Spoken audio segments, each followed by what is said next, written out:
Guillaume Géroux, j'ai beaucoup travaillé sur la question de la zone de libre-échange continentale et c'est là-dessus que va porter ma question.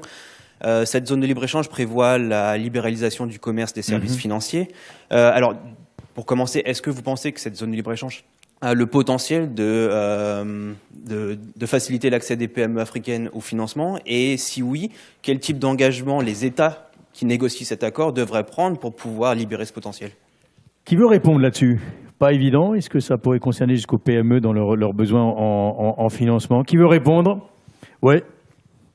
Monsieur Mbang-Mezui. Oui, alors c'est très bien qu'on ait une zone de libre-échange. Encore une fois, il faut qu'on construise des champions. Et ces champions doivent être en phase avec les stratégies d'industrialisation régionales.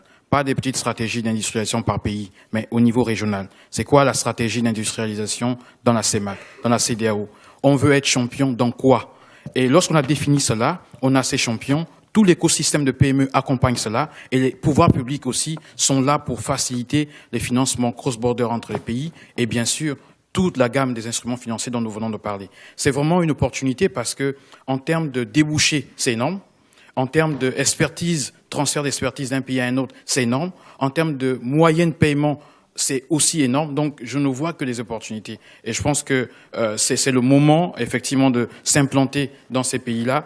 Et si je veux prendre le cas au niveau de la France, c'est ici on veut voir un peu la participation de l'expertise française dans la mise en place de parcs industriels au niveau de l'Afrique, de technopoles avec certaines zones pour stimuler la croissance dans ces régions-là.